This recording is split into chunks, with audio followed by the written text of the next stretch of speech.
Claudia, we are live, baby. How are you? I'm good. How you How doing? you doing, mate? Oh, Farah, Oh, it's so good oh, it's to. beautiful. It's beautiful to hear an Australian accent. Oh, isn't Oh, it? Far out. I, you're my first Australian guest of all the guests I've had. It's so cool. beautiful. Thank you. I feel honored. Is that really how? Because I've never heard your actual authentic accent. I'm actually a bit. No, a few people have. No, no, it's because everything I primarily do is, in another accent. Yeah. So people are pretty shocked when they hear the Australian accent come through. So That's so cool. How have you been? How's I've things? been good. I'm choking. I've been great. Otherwise, hold on. You been good? I've been good. I've been good. I've been good. Pandemic aside, all that kind of stuff, been great. I've seen that in Australia. I miss it. I'll FaceTime with family or with friends, and no one's wearing a mask, and you're all just walking about having coffees, and I hate you all so much. I wish I was there, but I'm in Toronto right now for work, so can't have it all. Yeah. So are you based out of there or are you based out of LA at the moment? I'm primarily based out of Los Angeles. That's where I've been for the past 9 years. But I'm working here currently on a project, and I'm here until September. And then are you coming back ever or what? Yes, that's my plan. like, For the Aussie like, summer or what? yeah, I'm gonna be there for the hot, humid summer in Sydney. I'm so excited for it. Yeah, but that's my plan to come back September and stay through till Christmas and see the family. Well, thanks for coming on. It's great to have you on here. Everyone's very excited, and we've got a lot of the boys fans and a lot of Call of Duty fans in here. We got both. Which we'll start with Call of Duty. We'll go that way. We'll go How that way. how did you land this role? Just straight up. How did it all come about? I had no idea I was going in for this. Wow. It was an audition that came my way, and oh my God, I'm so sorry. Why am I getting a call? It's all right. We'll forgive you. Fine. Don't worry. It's okay. Um, uh, what was I saying? Right, the audition. No, I had no idea I was going in for it. The audition came my way. I fit the character, and I went in. I had no idea what it was for. I'd signed an NDA. It was all hush hush, that kind of thing. So I knew it was something rather large, but no idea as to, what it Yeah. actually was. I think the name of it when I went in for it was Behemoth. And I was like, okay, it seems like it's a big project. um, but I'm so clueless in the gaming world to begin with. So I was just like, this is a big project. Okay, cool. I'm going to go in. I'm going to do the thing. I went to this undisclosed warehouse in the suburbs, and they opened the door, and it was just this huge operation. Like, there's a booth and the technical and cameras everywhere. And I was like, oh shit, okay. And I still had no idea what I was auditioning for. And I went in, I did a few scenes. I came out, I still had no idea what it was for. And then a couple of weeks later, they told me I booked it. And they were like, it's Call of Duty, by the way. And I was like, oh, go. Did you know how big Call of Duty was? Were you familiar with the franchise? Yeah. I feel like Yeah. even if you don't play, even if you're not a gamer, I feel like you know the franchise. Yeah. You Yeah. have to. Yeah. 100%. Powdered Yeah. Toast Man here says she's offensively Australian. That's a compliment. I It think is. that's It's a great. compliment. Luke says, I love these two Aussies together. Um, Luke also says, how was it recording your lines with Chad and Alex and Barry? I've had them all on. They're great guys. How did you enjoy that? They're phenomenal. I love them so much. I Yeah. would, I, it was so, I'm lost in it. It was so much fun. It was so much fun working with all of them. We were such a great little team, and it was just a joy to come into work every single time. Like, I love all those guys, and I cannot wait till this madness is over and we're all like in the same city again, because I just want to just grab multiple drinks with them and have a wild night because they're just great. They're just great guys. How did you go with the accent? So uh, I drew my accent for Farah from my Sipti, my grandmother, my Lebanese grandmother, because my dad's side's Lebanese, even though I don't speak Arabic. I had listened to her over the years, and I think just subconsciously as an actor, you kind of like absorb fun accents to try later. And I just over the years that was kind of in my repertoire, and I didn't even know that I would ever use it. And so I went in and used that, and like used the cadence of her voice and used her kind of isms, and it just worked for Farah. And but also because I don't speak, I am so sorry. Can you hear that when that comes through? Yeah, I can, but it's all good. I don't know how to turn it off. I'm so technologically disadvantaged. It's all good. It's all good. We understand. It's all good. Okay. I seem very popular right now. This never happens. But when it came to the language and the dialect and learning Arabic, we had a dialect coach come in, Lena, and she was phenomenal.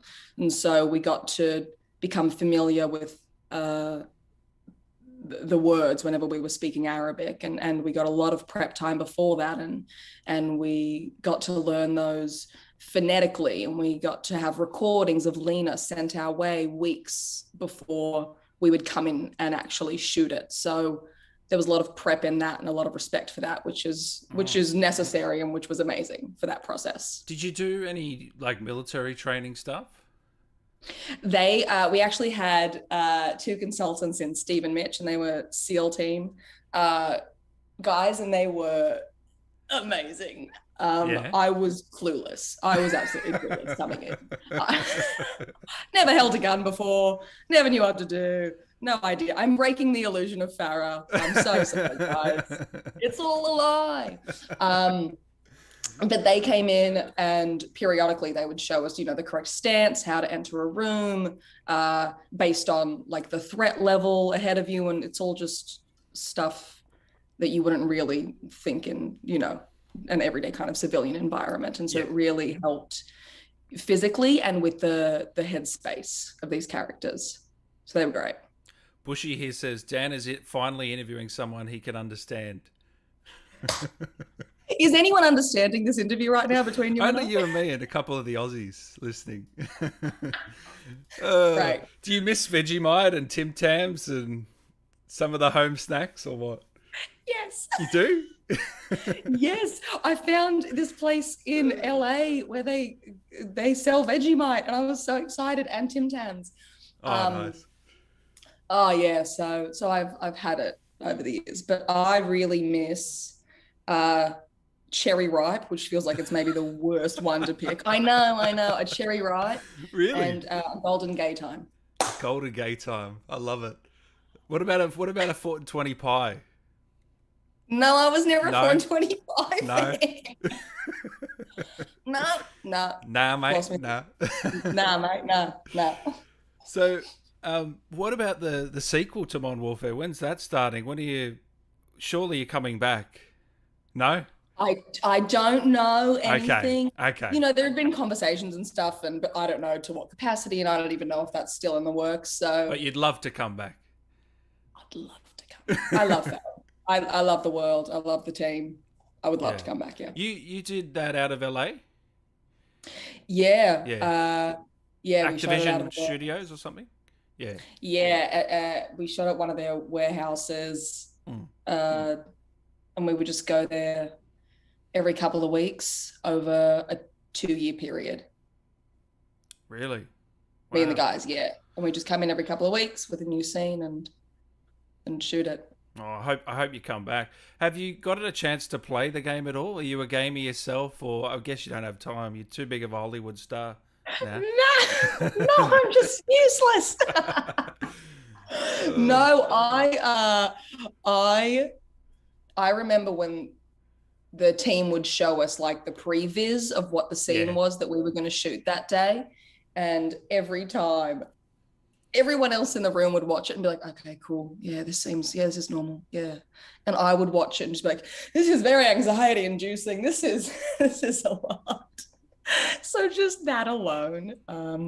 I've tried it a couple of times, but I'm the worst. I'd be the worst in this environment. So I'd kill us all straight away.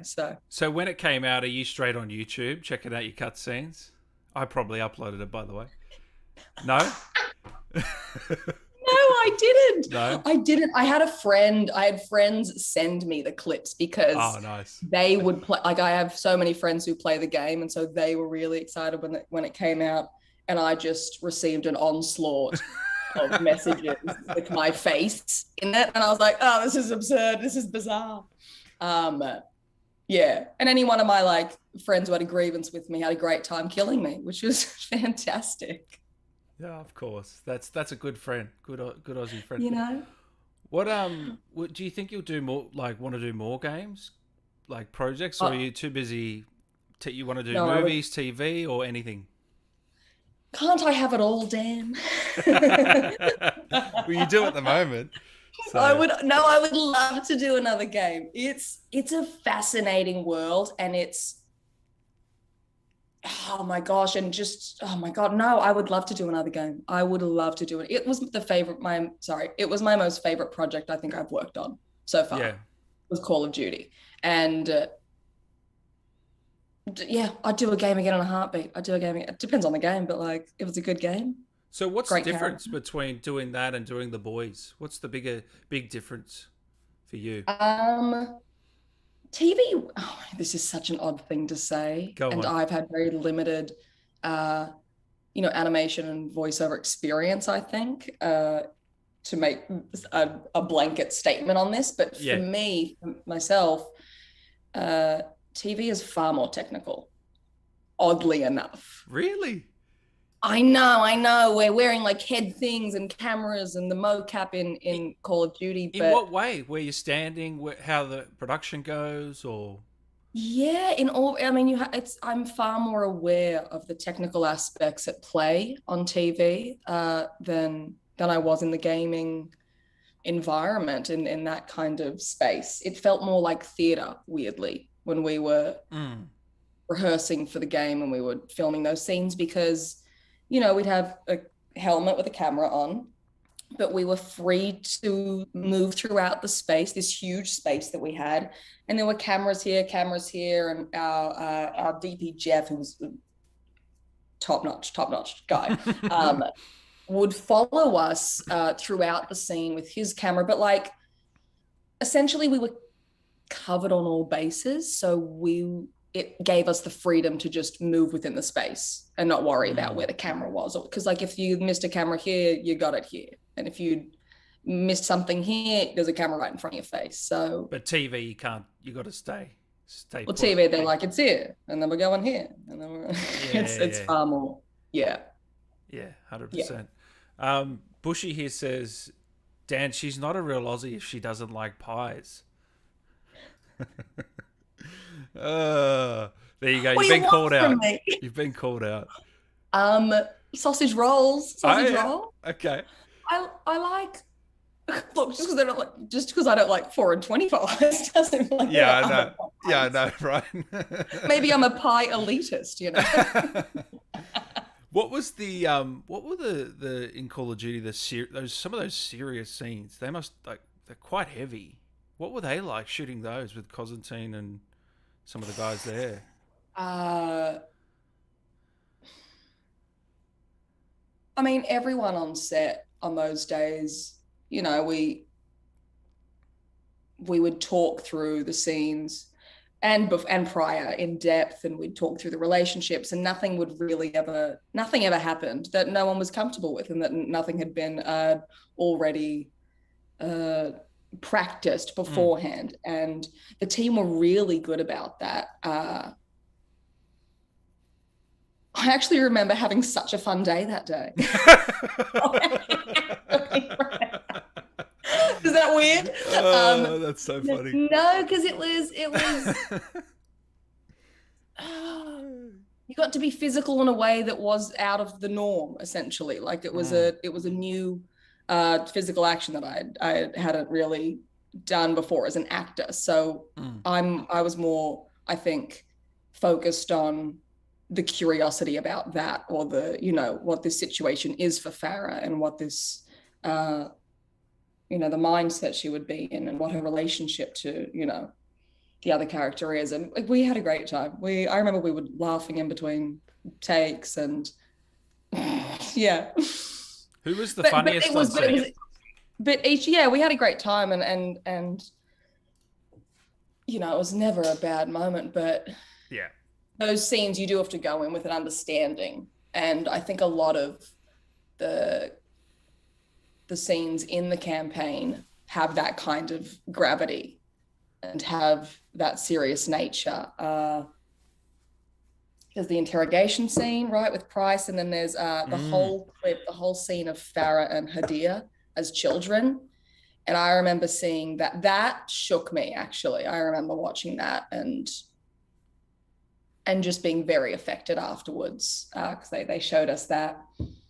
But I thought it was really brave of them to put that kind of stuff in, because you're dealing with you know, a war zone environment. You're dealing with an environment of war, and in reality, those are experiences that exist. That happens to people. And so to just kind of shy away from that is a choice, but I think it was great that they, you know, shone a light on it instead. Were you ever worried that this one might be going a little too far, or because Barry said he was never worried. He had faith in them when I spoke to him. But I will say that the team, everything that you thought about, they had thought about 3 times over, and even so, there was always a chance for dialogue. It was never cut and clean, and we're doing it this way. It was a very collaborative kind of space, and you could talk about things and change things here and there. I remember I changed a bunch of lines over the period, because I was like, this is American. Like, this isn't something, this is a very American thing. But we talked about those scenes in particular a lot, and I have to agree with Barry. There was never one point where I thought, ooh, I don't know about this one. This team essentially had been working on this project 2 years before we came into the picture, before the actors came in. So a lot of time, a lot of thought had gone into this world and these characters and these experiences. So no, I'm just gonna parrot Barry. I had full faith in that team. Yeah, I remember talking to Barry, and I forgot what I was going to say now. I'm too lost in it. Far out. Bushy. We'll talk about Tim Tams. You want to talk about pies? We can talk about. I just had a great thing, and then just early morning here in Oz. That's what it'll do here. I know. It's like 6 p.m. here. Bushy here says, I need to work on my accent. You're showing me up. Did you have a favorite moment out of all the scenes that you got to do in Modern Warfare? Did you have a favorite scene in particular, you think? I don't think I've ever been asked that question. Shit. Oh no. Oh, what did I love? Out of all of the things. Because one thing I was speaking to Barry about was I love that Farah didn't have she wasn't a typical character in that, you know, she was going to have a romance with Alex or have a romance with Captain Price. It was never going to go down that route, which a lot of games they tend to do that. But this one was like, no, she's her own character. We're not going to go down that route. I love that part of it. I loved that about her. And I loved that was the route that they took. And at no point, I remember discussions about them just saying, none of this is sexual. None of this is relationship. None of this is attraction. None of this is intimate in this way.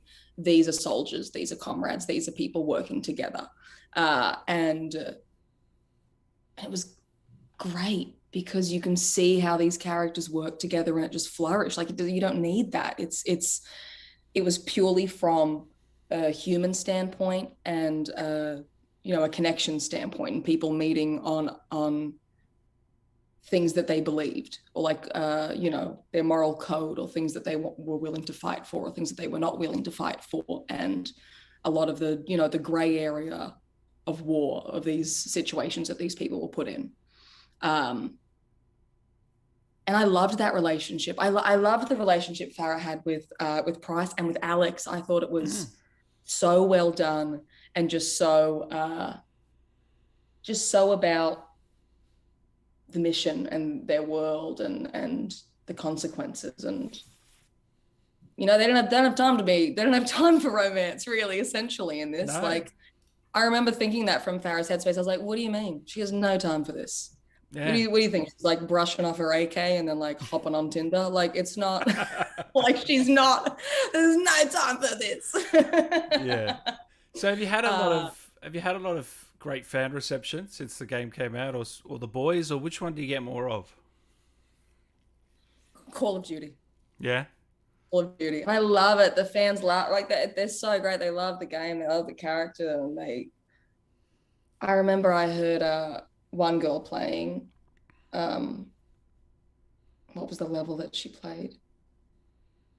I mean, she played the whole thing, and afterwards, I heard that she cried because she was like, "This is such a great character. This is so good to see," and she loved playing it so much. And I got that.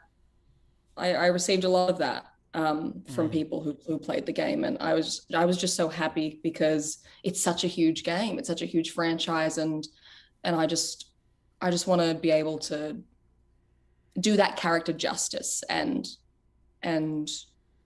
be able to like serve the world and that game, to the level that it's at. So I was just so happy to be a part of that. Is the accent something you can just turn on right now, or do you have to work your way into it? I would probably have to work my way. I'd probably have to just practice a little bit. Don't make me do it, Dan. Don't make me do it. Don't make me do it, Dan. So, because you would have had to do some of the Warzone lines, no? This year or late last year? Oh, yeah, season 6. Yeah, the mobile version. Where do you do that from? In my closet. in my beautiful closet. No, I remember it was like the height of the pandemic, and they're like, "We need you to do a couple of lines." And they sent over a kit. And I remember it came with like Lysol wipes, and like it was sanitized and everything, and they had someone drop it off and the door was closed and I'd open it, and I was like, okay. Yeah. It was all very wow. Yeah. And then I remember setting it up in my closet. I feel like I had thousands of dollars worth of equipment, and I was like, don't fuck it up. And they were on it was like a Zoom call like this, and the team jumped on, and we kind of went through it like we would in the warehouse, like we would in a typical session, but I was just in a different room essentially. Yeah. But it would have been weird, yeah? Slightly. Were you sweating in your closet? Like, surely you were sweating. 100% I was sweating. Because I had to set up the lighting, and I was like, oh God, this isn't professional at all. And it's not, the professional team taking care of your end. You're taking care of your end. So I remember doing it. I remember doing it and thinking, oh God, this is going to look terrible. This is going to be terrible. And then they released the trailer and they released the game, and they work magic, man. They're just great. Oh, they're amazing. What about the boys? How did you find shooting that show, and how did you land that role? Because I mean, the audition came my way. They just present themselves, do they? These no, that sounds ridiculous, doesn't it? It came my way. No, just fell on your lap. No, I remember I initially went in actually to audition for a role in season 1 of the show. Ashley, the PR woman, which I was not right for at all. And Colby Minifie is brilliant at that role, and she got it rightfully so.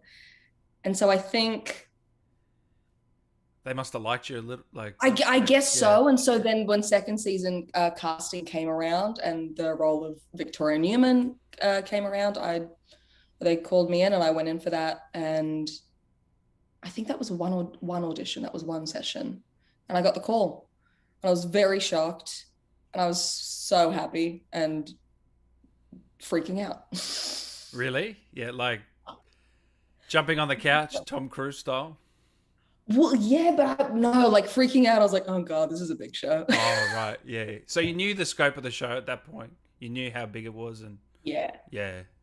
Yes. But I find in those circumstances you can't think like that, because I didn't do that with Call of Duty either. I was like, oh, this is big anyway, and you just have to then focus on the work and the character and everything else, because none of that's going to help you. None of that kind of thinking. So you wrapped shooting on the latest season, didn't you? This year? I'm here right now. Oh, okay. You are. Yeah. Oh, right. So you're so it's got exciting stuff next season. Yeah. You gotta watch it. You're not gonna get anything. No, I don't want anything. I just want to know, like, what was your experience? Like, it's better than second season, or what? Like, how's it been for you? Ooh, I love both. I loved second season because you didn't see it coming, and I'm loving filming third season. It's a great show. I've had the great fortune of working with teams that are just wonderful, like with Call of Duty and with the boys. Like the whole team is just phenomenal and talented, and I'm just lucky to be on it. I'm just grateful to be on the show, really. What's Honestly, your favorite part of that character? What's your favorite part of playing her?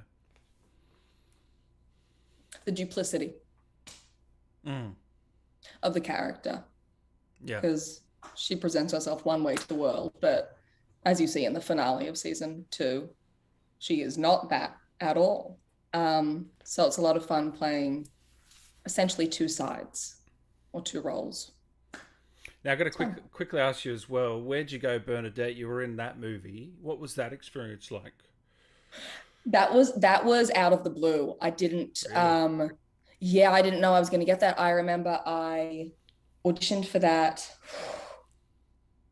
I don't remember when, and then I didn't hear about it. I think it was between me and another, someone else, and they essentially got it. And then I got a random call when I was in Paris at the time with my mum. We were on a holiday, and I was deathly ill, and I was in the hotel room, like in bed, fever, so sick.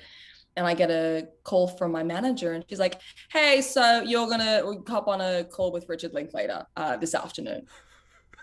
And I was like, what? I was just so taken aback. I was freaking out, but I don't know. I guess I just got a bunch of adrenaline, like when a mother lifts a car off a child or something. Same thing, same scenario. I did it. I got it, and then we shot it. And the girl who the actor who I shot with, who's my partner in that scene, is actually my very good friend, Caitlin. Oh, And I didn't know that we were going to be working together until cool. I got there. Yeah, and I saw her on the call sheet. And I was like, amazing. What's Richard like working with? The most normal person I've ever met. Really? Yeah. Honestly, like there's no, I didn't feel like I was working on a big project with big names or anything like that. It was very casual. The conversation was like, Richard's a great guy. He was so nice, approachable, just down to earth about the project and in general. It was great. Amazing. I'll give you one more because I know you're a busy woman. Any advice for upcoming actors, actresses? Because my brother, he's trying to get into NIDA. I know you went there. I I don't know where that is. I did a couple of courses Oh, there. you Is didn't is go there? Really? No. Oh my Is that God. what is said about me? Oh Yeah. Jesus, we gotta call the manager now. Isn't that funny? I Wow, wonder where where that is came that? from. Yeah, I swear it was Where's that Wikipedia. info? It might have been Wikipedia. I saw that. Yeah, I'll quickly Well, type in your so name. we gotta edit it, Dan. Yeah.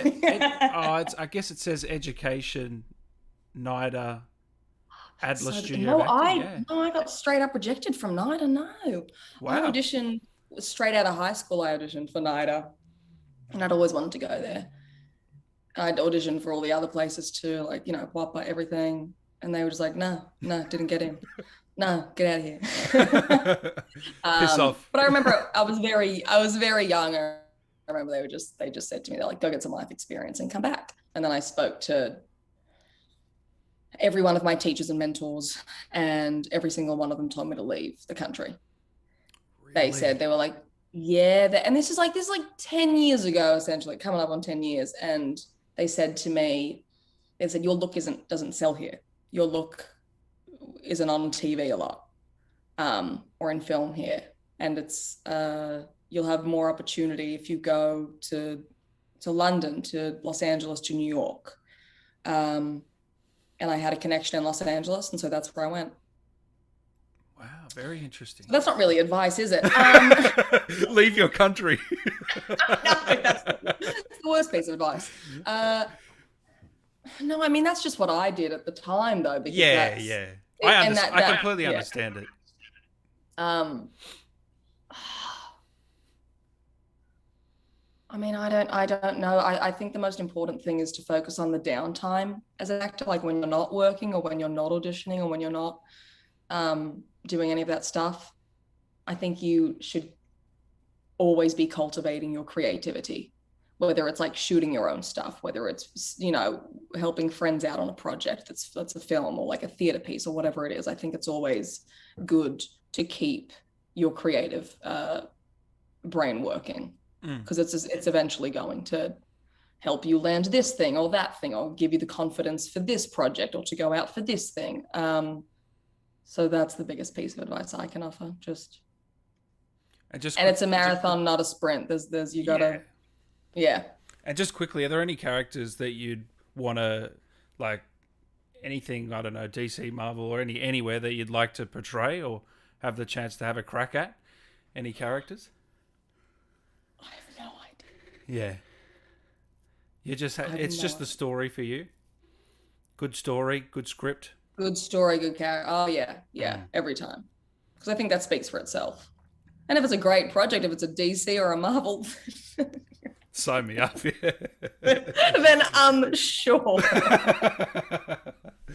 Well, thank you so much for coming on, Claudia. It's been a blast. Great to have bit of Aussie flavour on the show. This has been great. I've enjoyed this so much. Thanks for having me on, Dan. No worries. Yeah, anything you wanted to say to the fans just quickly before I let you go?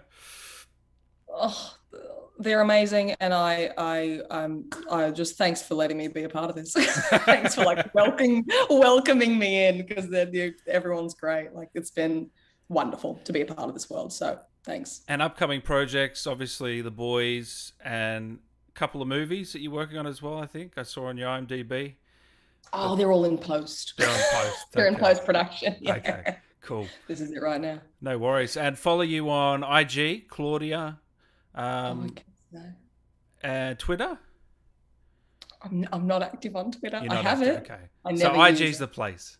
IG's the place, guys. All right. Well, thanks so much, Claudia. It's been a blast. Thanks, Dan. Cheers. Thanks for Have a taking good the time. one. Have a great day. See you, man. Bye.